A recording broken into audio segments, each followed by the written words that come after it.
Hello again for week 3 of the Downbelow developer talk videos? Whatever. I guess you can call it a podcast. Hey, podcasts are supposed to be audio only, I don't know. And we're not doing it through whatever. Standing on ceremony. Videos. Hey, apologies if it's a little quiet this time around. It is late at night. We have just gotten back from seeing Star Wars, and there are people sleeping in the house, so we're not going to get too loud. I am sorry, but also that means there's no background noise, so hey, volume shouldn't be too much of a problem, right? We are going to talk this week about violence. Specifically, I'd like to talk about weapons and combat and what we want to do with them in this game and setting and why we want to do them that way. Additionally, I have something else I'd like to talk about as well, which is going to tie in nicely to this, and that is a combination of visual aesthetics and, well, let's honestly call it the rebellion problem, because it's topical to Star Wars. We'll get to that in just a minute, but first, let's get violent. So, tell me about guns. This is something you've had a lot to say about before, so we should talk about it on our talk video. Guns exist. Let's start there. Last week we talked about cars, and I talked about how the car hasn't really improved much since its inception. It's gotten more efficient, but basically that's doing what it needs to do better. The gun is much the same way. If you look at the technology of guns, after the advent of the rifle, these things that propel large chunks of lead at lethal velocities on a personal scale haven't changed that much. Some of them propel more lead, some propel it fractionally more accurate, some of it propel the lead in a way that cannot be detected magnetically, some of it propels the lead without the explosion of the lead propellant being as audible. But there have been changes to the chemistry of the propellant and the chemistry of the projectile, but basically you've got for most of these weapons an explosion driving a projectile out of a confined space, and that's basically the weapon. And frankly, on some level, that's never going to change. Unlike cars, or rather like cars, if you remember what I was talking about with the flying cars of last week, there have been some changes to guns, but this is important to you RPG people out there. It is normally the case in console RPGs and to some level in actual tabletop RPGs. That's uncharitable of me. I shouldn't say actual RPGs, but in tabletop RPGs. It is normally a thing that the higher technology things get, the more damaging it is. Even right down to Warhammer 40,000, where the Tau's pulse weaponry, which is high-tech and advanced, is 2 strength points higher than the Space Marines' bolt gun weaponry, which is more advanced than the Guards' stubber weaponry, and so the more advanced it is, the more damage it does. This is not entirely true. If you have sufficient force to kill a human being, that's good enough. You don't then have to overkill that human being. Instead, the arms race is generally between weaponry and armor. The actual improvements in weapons technology over the past couple of hundred years have really not centered around making a better gun in terms of does this gun kill a single person harder, except in so much as body armor has been developed and surpassed, or vehicle armor has been developed and surpassed in that cycle. As just mentioned, it's more in the how far away can you be and how accurately can you do it with a single shot, and then some related concepts like how many people can you do at once with an explosive. But when you start to get into the realm of grenades and other military-grade weapons, even actually when you get into the realm of like high-powered sniper rifles, you start to get into the realm of weaponry that, in a game that is portraying people who are down on their luck, getting screwed over by the system, and stuck in a bad situation, the likelihood that they're going to have access to this is on a you're in a very specific story basis, not something that is going to be relevant to most of what we're doing in this game. So I'm going to dip into system concepts for just a moment before talking about the actual utility of guns in this setting. Systematically, we're not running on a hit point system here. This is not a question of does a gun do 4d6 damage or 3d10 damage or what. Systematically, if you get hit by a gun, if you get hit by a gun, someone's probably out of ammo and clubbing you. But if you get shot, and actually damaged, one of a few things is going to happen. You're going to get grazed, which means that you probably spent a success to dodge out of most of it, and the bullet penetrated your body just enough to leave superficial damage. As someone who's been shot, being grazed by a bullet is something that can hurt a lot. I do actually have the scar. No, I'm not going to take off either my shirt or my pants to show you. No one knows who's watching. You probably don't want to see that. But the point is, even getting grazed by a bullet can leave a mark, can at the very least distract you and impair your function for a while. You'll be fine in the long run. I have full range of motion with my arm, unlike Darth Vader.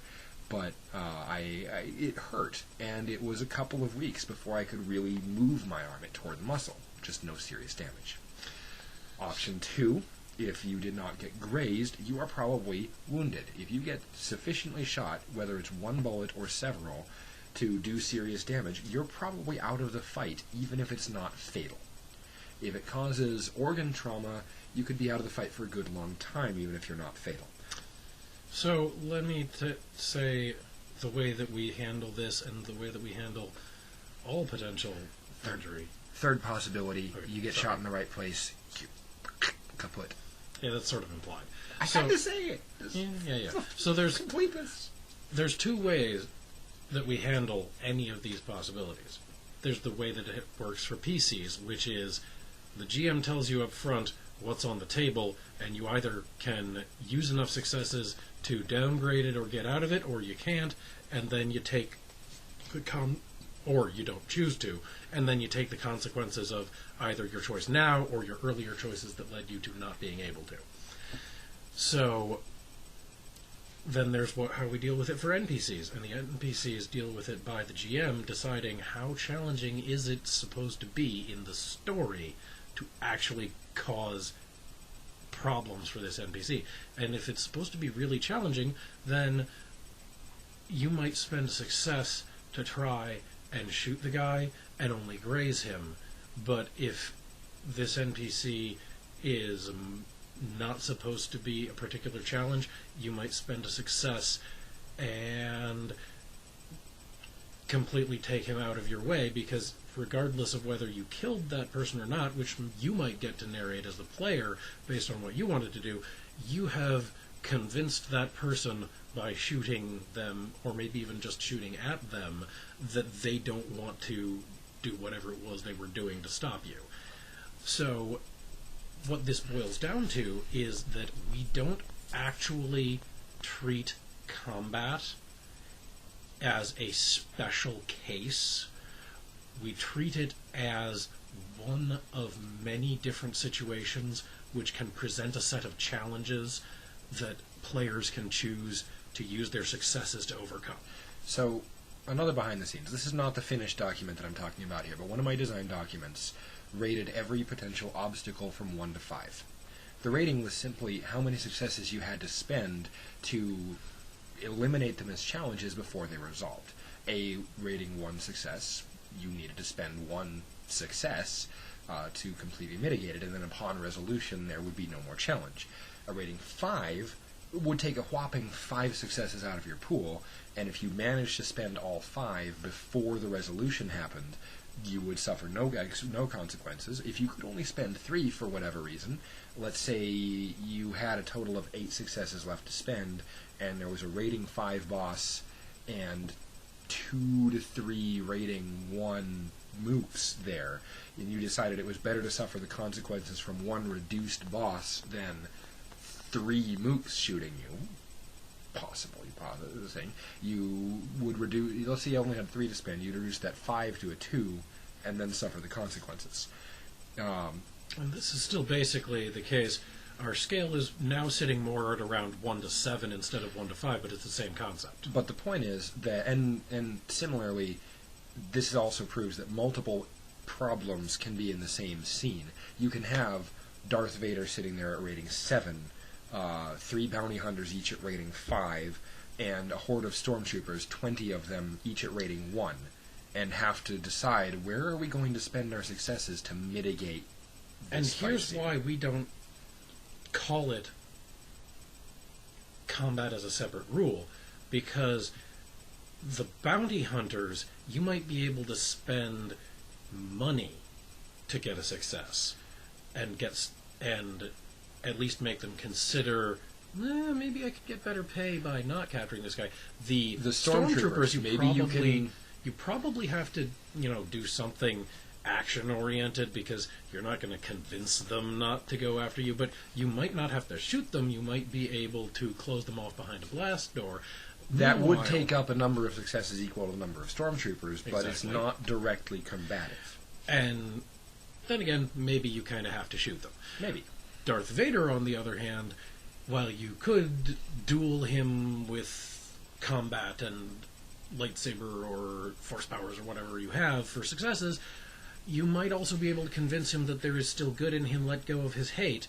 And we're really in Star Wars metaphor for obvious reasons right now, and we're using original trilogy references so that we don't spoil things for anybody who hasn't seen The Force Awakens yet. But to bring this to a Downbelow standpoint... Well, one final Star Wars note, actually. Okay. Let's talk about Darth Vader for a second. One final Star Wars note. It's not final. We're going to talk about Star Wars more. But before we get to Downbelow, let's actually talk about Darth Vader. The Stormtroopers, you can directly say, we're going to shoot them. Mm-hmm. Darth Vader, you can't. Let's look at what happened when Han Solo, the single best gunman we see in the original trilogy, and the first trilogy, and arguably, I can't say anything, it's for the single best non-Starfighter gunman can't shoot Darth Vader. Shooting at Sith Lords and Jedi just generally doesn't work. In Downbelow, sometimes you will not be able to use success pools from certain sources on any given problem. You cannot dance the nuclear missile into not hitting the town. Let's face it, if you have a gun and you don't specifically have a military-grade armor-piercing gun, and the SWAT team from Nuevo Paradiso Security is bearing down on you, you can't shoot them. That success is not applicable. And we're not even in a situation where combined small arms fire will breach it. This is something that we're seeing increasingly even in modern military engagements. If body armor is sufficient, vehicle armor, for instance, is sufficient to repel small arms, no amount of small arms fire is going to make a dent in it. In the future, body armor is similarly this case. Yes, you get close enough, you hit it in a lucky spot, you can spend extra successes to penetrate that armor, but normally it will take special ammunition to penetrate it enough to actually remove it as a threat. You'll slow down the security forces, you'll bruise them underneath the armor, but unless you have armor-piercing ammunition or energy weapons of some sort, you cannot use those successes to actually eliminate the threat on a long-term basis. You might be able to use it to slow them down and spend successes to eliminate the threat for the scene, but you can't kill them with it. So before we seg into our next topic, I'd like to talk about what was just mentioned. As we implied with the whole flying cars for rich people thing, there is a level of sci-fi technology that is available to the haves and not to the have-nots, and this area of endeavor is no exception. For people who are elite, whether it be police or military or whatever, for people who are in the have in terms of military technology, Downbelow is a setting where you have nano-adaptive substances that can be composed of things like graphene that may be able to be memory materials that can change their properties depending on the situation. Several things that are theories now that are implemented in the engineering in this science fiction setting that can basically say your weaponry must be at least this technologically advanced to even have a chance of competing in the weapon versus body armor competition. And in play, this means that if you are not possessed of something that meets that bar, you will have to try a different method to succeed if you get into that situation. Setting-wise, let's cut to the chase. The question you guys are probably asking as Cyberpunk players is where can I get my hands on these cool toys? Let me lay down the bottom line for you. And this is word of God canon here. Well, thing one, you can't start with them. Well, actually, even beyond that, fact of the matter here. If your PC has one of these cool toys, one of the following things is true. Your PC is currently engaged with the military, as in currently a soldier of a world power. Possibility 2. Your PC is currently part of a contracted and bonded paramilitary organization who is subject to certain rules and regulations, does not have access to all of the coolest toys, and is required to use them in certain ways, possibly more restricted than the actual military. Possibility 3. Your character is among the hyper-rich. Why are you playing this game? Possibility 4. This stuff is so highly illegal, Han Solo would dump it at the mention of the fact that there might be an Imperial cruiser in existence, not even on his tail. We only recommend possibilities 1 or 2 if you are choosing to play a game where you are focusing on that aspect of it. And at some point, we will probably write down some material supporting that option. For now, should your character start with it because he's in the military and later leave the military, reminiscent of certain characters in movies we could name for years, they don't get to keep their cool toys legally at all, ever. You do not get to drive your tank home after a tour in Afghanistan. Yeah, the short version is no, you can't have the advanced military stuff. The long version legally. is... the short version is no, you can't have it. The long version is you can't have it legally, and even if you want to have it, it's going to be a large portion of what you're allowed to have as a character at all, and it's going to come with drawbacks, even though you paid a lot of points for it, because it is... If you are choosing to be the person who has the illegal, hyper-dangerous technology, you're choosing to focus your story on that. Frame in another light, the cooler it is, the more problems it causes for you. The junkier it is, the more problems it causes for you. You want stuff that does not cause you problems? Go with nice, middle-of-the-road, mass-market stuff. Yes, the more special you are, whether it's in being awesome or in being junky and old-fashioned, the more problems in one sort or another you'll run into. But nobody who drives a Honda Civic has to hunt very far for a fuel converter for their engine. You can either be Han Solo and have problems because the Millennium Falcon's always breaking down, or you can steal the hottest new thing off of the prototype line and be hunted because you are a military technology thief. Yep. Or you can just play a character who's interesting for some reason other than their stuff. And we encourage being interesting for reasons other than stuff. Though, mind you, if the stuff happens to fall into your lap, be warned. Keeping it will cause problems, but if your character's already interesting, those problems will also just be more interesting, and it will be awesome. Indeed. So, what was the next topic you wanted to seg into that Violet segged into so well? Actually, incredibly well. So, back in the first week, I talked about watching Blade Runner. Have you watched it yet? I'm not hearing anything from the audience. I don't think this works that way. The robot lied to me. He said it was a live show. Anyway. To be fair, I haven't gone back and watched it again either, so I'm in the same boat. So, this is an important thing, because Blade Runner, probably the seminal visual cyberpunk work. I watched Total Recall, that's not the same thing. Not the same thing, but fair. And now Total Recall is a little bit different, but here's the interesting thing about Blade Runner, and specifically a combination of Blade Runner, the movie, Do Androids Dream of Electric Sheep, the book that inspired it, and the way it ties in here. In the book and the movie, the truly interesting thing is, if nobody had interfered in everything, it would all be fine. Some people would have died because of the rogue replicants, and then the rogue replicants would have expired, and it would have been fine. I'd give spoiler warnings, but this is an ancient movie at this point, and a great movie. If Han Solo's character, Inspector Deckard, had not caught the replicants at all, they still would have killed about the same number of people they killed in the movie, possibly even less because they weren't being hunted. But instead, someone at the top decided that they did not fit into this society and wanted to violently remove them out of fear. And that's actually a subtext, one of many, in both the movies and the books.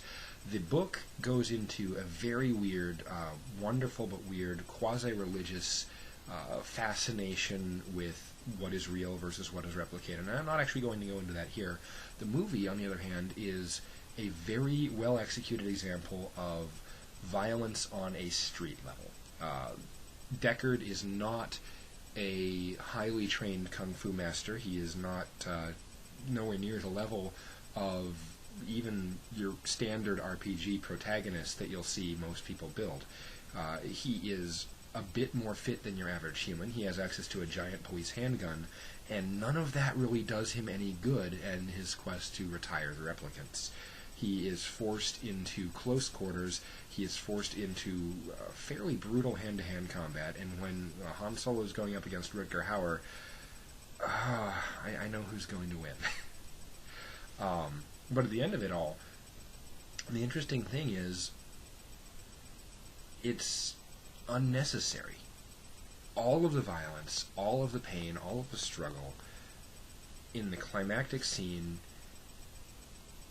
the violence is unnecessary because not only is the apprehension of the final replicant too late to stop the assassination of certain high-profile executives, which may or may not have made a dent in the corrupt system at all, which, to the standard civilization of Earth, is not all that corrupt at all, because Earth works. The android, the replicant, expires right there in front of the cop that he just saved, after explaining to him the sadness of the situation. Seriously, watch the tears in rain scene. By itself, it almost seems a little cheesy. It's really moving to me, especially given what's come before it. In context, it's one of the best scenes in cinema, and a lot of it was improvised, making it even better. But the entire thing there is that the violence itself is ultimately pointless. It is not only solves nothing, it contributes nothing. It is the violence of small people trapped in a bad situation, forced to come to blows because they want different things, and there's no way for them to talk it out, and there's no way for them to both have what they want. And in fact, in one case, it's impossible for the replicant to have what he wants. He's expiring. He dies soon anyway. It's not helpful that the policeman wants to bring the replicant in. This is violence in Downbelow. It is not glorious. It is not awesome. It is dramatic. It can be very cool. You should be able to tell fantastic scenes with the violence, but violence is not awesome. Violence is regrettable, and violence is ultimately pointless because you will not stop the machine with violence. You will have to resort to it, but you will not stop the system that works with violence. So basically what we're getting into here is one of the here's what you shouldn't do with this setting walls that should define the room that you are in when you play this game. It is important to say, if you want to tell a story about a gang of well-armed vigilantes storming Yggdrasil Tower, bringing down a corrupt government, and taking off to live a wonderful life in space as Robin Hoods, please do it. This is your game. We highly recommend a whole bunch of other systems that are better suited to tell the sort of story that you seem to want to tell, though. This is not a game that is going to reward the visceral satisfaction of throwing large numbers of dice at things. And more to the point, the setting that we're writing here, this is less actually about the system, because the system allows you as the GM to define the challenges however you want, and the players to decide how they apply their traits. And between the player and GM facing choices, you can actually tell just about any kind of story, and we plan to do other settings with a very similar system, just tied into a different setting. But the main point is that the setting of Downbelow is not about tearing down the system. Mm-hmm. One of the pillars of the genre we're trying to build for you, and so one of the things you should see as a tool in your toolbox, not a white space to scribble over, is this is the status quo. This is the part of how things are that it should be, for the most part, as invisible and assumed as the air and as unremarkable as the ground being there when you fall down. Yeah. The system is bigger than the PCs. The PCs notice it more than most characters in the setting because they've been forced outside it, but whether by violence or by talking or by hacking or what have you, they're not going to change the status quo. And attempts to do so should tell a story of frustration that culminates in turning to a purpose that is more personal and actually achievable. And basically, and this is echoed in a lot of places. This is even echoed in real life. All of us here want change. What are the odds of any of us just standing up, and this is something that I see player characters do all the time, standing out on functionally a random street corner and screaming our desire for change into the air, hoping that we will roll that 20 and the passerbys will be convinced that our cause is righteous and they should listen to us instead of the government. Now, we do think that if you're a young person and you like a candidate who's promising to do good things and has a good record of it, like I think there's a certain senator from Vermont, if you are a citizen of the U.S., that you should look into, but we encourage you to, in real life, go out and vote in your political system and take part in real-world change, but these things don't happen on the time scale or basis that this game is based in. They also don't happen just because you feel strongly enough or just because you try hard and throw 20s. They happen because of things way outside the scope of a game setting. System, not setting. The scope of a game of Downbelow is more on the order of you and your 3 buddies have the opportunity to make a score because you found the aftermath of a deal gone wrong between 2 gangs, and you were able to get the stuff they were smuggling, and now you might be able to pass it along to a different fence if you can get there before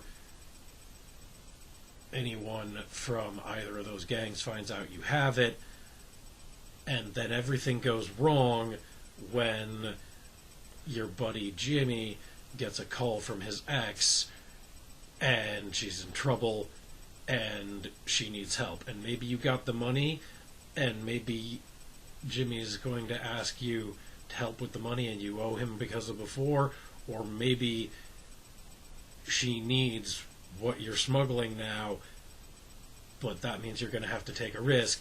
The point is, it is a personal scale drama about people who don't have the kind of influence that changes systems, or to bring back who are in tough situations. To bring back the Star Wars reference, The story we're trying to tell is way closer to tell Jabba I've got the money than this data must go to Obi-Wan Kenobi, he's my only hope.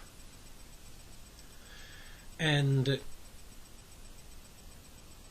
even if you're going to bring data to Obi-Wan Kenobi because he's our only hope, in Downbelow, the story would be pretty much over by the time you leave Mos Eisley. Our stories focus on that scale, not the flitting around multiple different locations in a large setting like a galaxy, but the interaction with a few good, a few bad, and mostly a lot of really colorful people.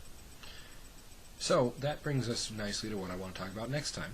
Next time I want to talk about the geography of Nuevo Paradiso, which is the core setting for Downbelow at the moment. Yes, we will be able to expand beyond that. We'll give you the toolkits to do that, but I want to talk about the geography of the city that is out of place. It gives us Yakuza, it gives us Triads, it gives us Russians, and a few other minor gangs here and there.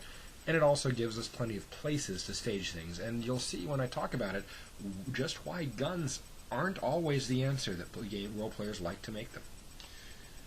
If they outlaw guns, can we use swords? Actually, we kind of have to. Swords have much less of a chance of piercing the bulkheads and suffocating all of us in explosive compression underwater. But that's a subject for next week. And really, knives are more popular because they're concealable. Exactly. Good night, everybody. And sleep well, and may the Force be with you.